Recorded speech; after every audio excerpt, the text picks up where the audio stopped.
வந்து இப்போ வந்து எப்படி ஈஸியாக கட் பண்ணோம். கையில் போட்டிருக்கிறது வந்து சேஃப்டி கிளவுஸ். ஏன்னா இந்த சாப்பர் வச்சு கட் பண்ணுறப்போ சப்போஸ் இங்கே நைஃப் வந்து இதில் வந்து கையில் விட்டுறோம் அப்படின்னா ஃபிங்கர் வந்து ஃபுல்லாகிடும். அதனால இது வந்து சேஃப்டி கிளவுஸ். ஓகேங்களா? இது அறுத்தா கூட ஒன்றாவது, கட் பண்ணா கூட ஒன்றாவது. இதை இப்படி ஈஸியாக எப்படி கட் பண்ணுறது அப்படின்னு நம்ம பார்க்கலாம். கட் பண்ணுறது ரொம்ப ஈஸி. போட்டு வெட்டணும் அப்படின்னு தேவை கிடையாது. இப்போ இதுல வந்து ஜாயிண்ட் இருக்கு. இந்த எலும்போட வந்து ஜாயிண்ட் இருக்கு. இந்த ஜாயிண்ட்ல வந்து நைஃபை வச்சு கொடுத்தோம்னா கரெக்டா உடையாடும். ரொம்ப ஈஸி, ரொம்ப சிம்பிள். நம்ம போட்டு அடிக்கணும் வெட்டணும் அப்படின்னு தேவை கிடையாது. இந்த ஜாயிண்ட்ல எப்படி கட் பண்ணாலுமே இதுக்கு வேலை முடிஞ்சிச்சு.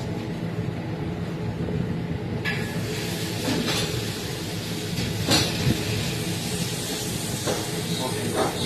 அதே மாதிரி பெருசை கட் பண்றதுக்கும் சரி, இந்த ஒரு ஜாயிண்ட் இந்த இடத்துல வந்து ஒரு ஜாயிண்ட், அதே மாதிரி இன்னொரு ஜாயிண்ட்.